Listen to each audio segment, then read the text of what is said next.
ഇന്ന് നമ്മൾ ഒരു വറുത്തരച്ച മസാലക്കറി ഉണ്ടാക്കാന്ന് വിചാരിക്കുന്നു. അതിന് ആദ്യമായിട്ട് എടുത്തത് ഇത് ചക്ക മടൽ എടുത്തിട്ടുണ്ട്. ചക്ക മടൽ ഉപയോഗിച്ചിട്ട് ഒരു വറുത്തരച്ചിട്ടുള്ള മസാലക്കറിയാണ്. അതിൻ്റെ ഒന്നിച്ചിടാൻ ഒരു ഉരുളക്കിഴങ്ങ് എടുത്തിട്ടുണ്ട്, ഒരു ഉള്ളി, ഒരു തക്കാളി, ഒരു പച്ചമുളക്, പിന്നെ ഒരു കഷ്ണം ഇഞ്ചി, ഇത്ര ചുവന്നുള്ളി. ഈ സാധനം എല്ലാം കൂടി നമുക്കൊന്ന് മുറിച്ച് കഴുകിയിട്ട് പീസാക്കിയിട്ട് എടുക്കാം. പിന്നെ കഷ്ണമെല്ലാം മുറിച്ചിട്ട് വെച്ചിട്ടുണ്ട്. ഇതുപോലെ മുറിച്ചാൽ മതി. നമുക്ക് വെക്കേണ്ട പാത്രത്തിലേക്ക് ഒന്നിടാം.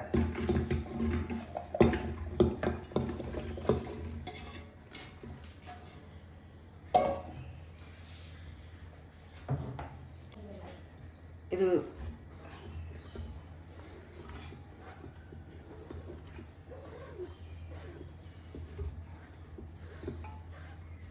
ഒന്നിച്ചിട്ട് നമുക്ക് വേവിച്ചാൽ മതി. വേറെ വേറെ സെപ്പറേറ്റ് ആയിട്ട് വേവിക്കണ്ട. അപ്പോൾ അതിലേക്ക് നമുക്ക് ഒരു സ്പൂൺ ഉപ്പ് ഇടും. ആദ്യം മഞ്ഞൾപ്പൊടി, കുറച്ച് മഞ്ഞൾപ്പൊടി ഇടുന്നുണ്ട്. ഒരു ഗ്ലാസ് വെള്ളം ഒഴിക്കണം. അപ്പോൾ ഇനി നമുക്ക് അടുപ്പത്ത് കത്തിച്ചിട്ട് വേവിക്കാൻ വെക്കാം. ഇന്ന് മസാലക്കറി വെക്കാൻ നമ്മൾ ചക്ക മടലെല്ലാം എടുത്തിന്. അപ്പോൾ അതിൻ്റെ കൂടെ തന്നെ ഈ ചമണി എന്ന് പറഞ്ഞ സാധനമുണ്ട്. അപ്പോൾ ഞാൻ വിചാരിക്കുന്നത്, അപ്പോൾ ഈ ചമണി ചെറുങ്ങനെ മുറിച്ചിട്ട് ഇന്നത്തെ ഉപ്പേരി അതന്നെ ആയി, വേറെ സാധനമൊന്നും വാങ്ങണ്ടല്ല.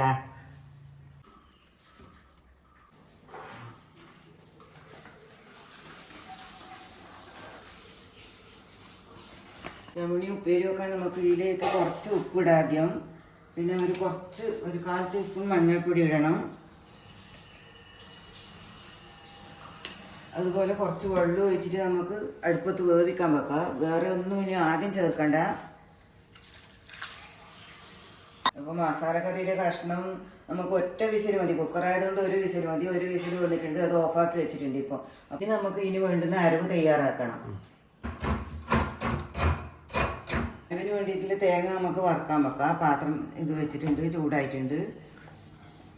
അപ്പോൾ ഇത്ര തേങ്ങ ഞാൻ എടുത്തിട്ടുണ്ട്. ഒരു മുറി തേച്ചുമില്ല, ഇത്ര പോലെ എടുത്തിട്ടുണ്ട്. ഇതിൽ കുറച്ച് എണ്ണ ഒഴിക്കുന്നുണ്ട്. വെളിച്ചെണ്ണയാണ് എടുത്തിന്, നല്ല ടേസ്റ്റ് ഉണ്ടാവില്ല. വറുക്കുന്നതിൻ്റെ ഒന്നിച്ച് തന്നെ ഒരു 5-6 വെളുത്തുള്ളി അല്ലി ഇടുന്നുണ്ട്. തേങ്ങ പാകത്തിൽ പൊരിഞ്ഞ് വന്നിട്ടുണ്ട്. അപ്പോൾ നമുക്ക് ഇനി അതിൽ കുറച്ച് മുളക് പൊടി ഇടണം. അതിൽ ഞാൻ 1 സ്പൂണേ ഇടുന്നില്ല. ഇപ്പം എരിവ് അധികം വേണ്ടുന്നവർക്ക് കുറച്ച് കൂടുതൽ ഇടാം.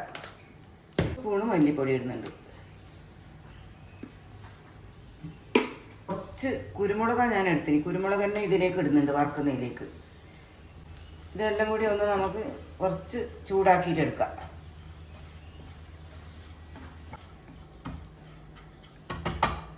വറവ് ഇപ്പം റെഡി ആയിട്ടുണ്ട്. അപ്പോൾ നമുക്കിതൊരു പാത്രത്തിലേക്ക് മാറ്റാം. കുറച്ച് തണിഞ്ഞതിന് ശേഷം നമുക്ക് ഇതൊന്ന് അരച്ചെടുക്കാം. ഇതിലേക്ക് നമ്മൾ 1 സ്പൂണ് ജീരകം ഇടുന്നുണ്ട്. 1 സ്പൂണ് ജീരകം എടുക്കുന്നുണ്ട്. ഇതിപ്പം വെന്ത് കിട്ടിയിട്ടുണ്ട്. ഇനിയിപ്പോൾ നമുക്ക് ഇതിൽ കുറച്ച് തേങ്ങയാണ് ഇടേണ്ടത്. ഇതിലേക്ക് ഞാൻ കുറച്ച് തേങ്ങ ചെറിയത് ഇടുന്നുണ്ട്.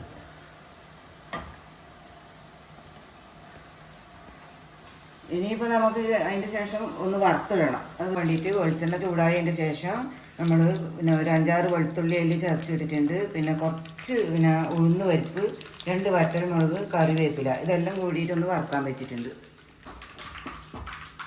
വറുത്തിടണം. ചമണി ഉപ്പേരി ഇപ്പം റെഡി ആയിട്ടുണ്ട്. ഇനി ഇതിലേക്ക് അരച്ചത് ഒഴിക്കുന്നുണ്ട്.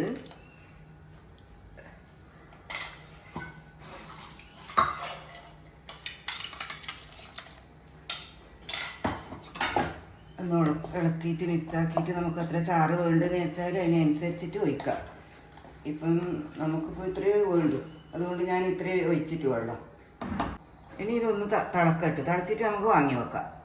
എണ്ണ ചൂടായിട്ടുണ്ട്. അപ്പോൾ അതിന് വേണ്ടിയിട്ട് നമുക്ക് ഒരു കഷ്ണം സവാള ഇങ്ങനെ ചെറുങ്ങനെ മുറിച്ചെടുത്തിട്ടുണ്ട്, അത് ഇടുന്നുണ്ട്. പിന്നെ 2 വറ്റൽമുളക് മുറിച്ചെടുത്തിട്ടുണ്ട്, അത് ഇടുന്നുണ്ട്. പിന്നെ കുറച്ച് കറിവേപ്പില. അപ്പോൾ ഇതെല്ലാം കൂടി ഒന്ന് ആവട്ടെ. ശരിയായിട്ടുണ്ട്. ഇനി ഇതിലേക്ക് ഇടുന്നുണ്ട്.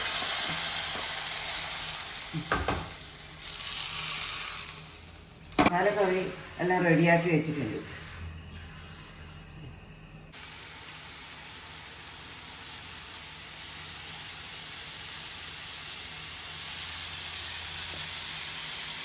ഇപ്പോൾ ഭക്ഷണമൊക്കെ ഇപ്പോൾ റെഡി ആയിട്ടുണ്ട്. അപ്പോൾ ഉച്ചക്കകത്ത് കഴിക്കാൻ വേണ്ടിയിട്ട് ഇരിക്കുന്നു.